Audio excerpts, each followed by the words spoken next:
Hi friends, তোমরা কেমন আছো? আমি তো ভালো আছি বলতে মোটামুটি ভালো আছি। মনটা খুব একটা ভালো নেই, তা সে কোনো একটা কারণে খুব একটা ভালো নেই। আমি বলতে পারছি না কারণটা, তার জন্যে সরি চাইছি। যাই হোক, আমাকে কেমন লাগছে? খুবই খারাপ লাগছে, তাই না? আর আমি কোথায় যাচ্ছি? আমার সাথে যেতে চাও? আর ভিডিওটা পুরো তাহলে দেখতে হবে আমার সাথে যদি যেতে চাও। আর ছেলেটা যাচ্ছি এই কারণে, ছেলেটা যেহেতু বাড়িতে থাকে তো আমার মতন একা, আর আমি ওর সঙ্গী, ও আমার সঙ্গী, তাই ওকে নিয়ে একটু আমি বেরোচ্ছি। তা ভিডিওটার মধ্যে সবই দেখতে পাবে আমি কোথায় যাচ্ছি।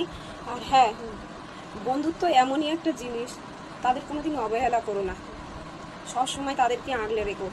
এই যেমন দেখো, এই ড্রেসটা আমি বেশিরভাগ পরি কেন জানো? এটা বন্ধুর ছোঁয়া আছে এই ড্রেসটার মধ্যে। যতই আমার জিনিস থাকুক, ড্রেস থাকুক, তবু বন্ধুর দেওয়া জিনিস একটা আলাদা রকম ভালোবাসা, অনুভূতি, মানে ফিলিংস বলো, অনুভূতি বলো, যাই যাই হোক, আলাদা রকমের পাই আমি এইগুলো করলে। ওদের কথা খুব মনে পড়ে, তাই আমি এই সব জিনিসগুলো বেশি পড়ি। আর এই যে ইয়াররিংটা, এইটা হচ্ছে কি, এবারে একটা মেলাতে গিয়েছিলাম, আমার একটা বান্ধবী কিনে দিয়েছিল। এই ও কিনেছে পিঙ্ক কালার, আমার কিনে দিয়েছে এই কালার। তা যাই হোক, যতই সোনা গয়না থাকুক, এর ভালোবাসা আলাদা, তাই না বলো? ছোট্ট ছোট্ট জিনিসের, ছোট্ট ছোট্ট জিনিসগুলোতে মানে বন্ধুদের যে ভালোবাসা মিশে থাকে, সেইগুলো ভোলার জিনিস না। এই রং চটে যাক। আরেকটা আমি সবসময় পরে ভিডিও বানাই, তোমরা দেখেছো, সাদা একটা সাদা মতন কানের, সবসময় আমার দেখবে কানের মধ্যে ওর রং ফেড হয়ে গেছে, কিন্তু আমি পরে থাকি কেন? বন্ধুর দেওয়ার জিনিস বলে কথা। বন্ধু এইরকমই হয়, বন্ধু এমনই একটা জিনিস, না ভোলা যায়, না ভুলতেও পারি। সবসময় ওদেরকে পাশে আমি সবসময় পেয়ে থাকি, বিপদ আপদে সবসময় পাশে পেয়ে থাকি। যাই হোক, চলো, অনেক কিছু বন্ধুদের নিয়ে বললাম। বন্ধু সবসময় মনের মধ্যেই থাকবে।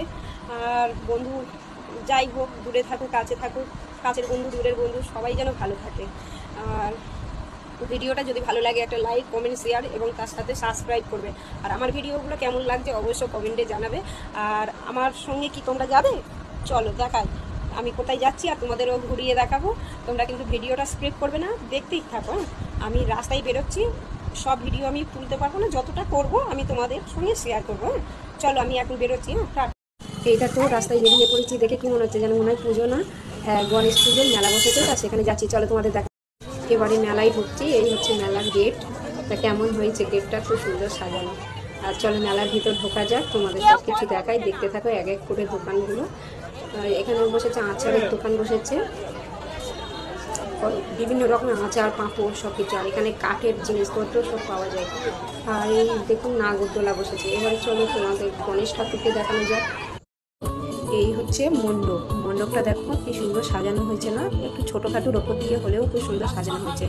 আর ওই দেখো আশেপাশগুলো তোমাদের ঘুরিয়ে দেখাচ্ছি, মণ্ডপের আশেপাশগুলো। এই দেখো কি সুন্দর ঝাল লন্ঠনে। আর সবাই বলো জয় গণেশ। সবাইকে ভালো রেখো ঈশ্বর, তুমিও ভালো থেকো, সবাই যেন ভালো থাকে, সুস্থ থাকে। আর কেমন লাগছে মণ্ডপটা সাজানো? মেলায় ঘুরতে কেমন লাগছে? ভালো লাগছে না? বাচ্চাদের নাগরদোলা থেকে অনেক খেলার জিনিস এসছে। তা দেখো, এই দেখো জাম্পিংয়ে বাচ্চাগুলো কত মজা করছে। আর সাজের দোকানও অনেক এসছে, মেয়েদের সাজের জিনিসের তেমন দাম বেশি, তা তেমনই ভিড়। আমি আর ঢুকলাম না দোকানে, ছেলে বায়না করছে আইসক্রিম খাবে, তা ওকে আমি আইসক্রিম খেতে নিয়ে যাব। তা তোমরা ভিডিওটা দেখতে থাকো। ছেলে এখন আইসক্রিম পছন্দ করছে, তাই একটা আইসক্রিম পছন্দ করেছে। আইসক্রিমের প্রচুর দাম। তা ও আমাকে জিজ্ঞেস করলো, মা তুমি খাবে না? আমি বললাম না। সত্যি বলতে মনটা ভালো নেই তো, আর শুধু ওর জন্যই আসা মেলাতে। মেলায় ঘুরে কেমন লাগলো? তা আমি তো রাতের খাবার কিনে নিয়ে বাড়ি ফিরছি, আর গিয়ে রান্না করব না। সবাই ভালো থেকো, চলো টাটা, বাই বাই।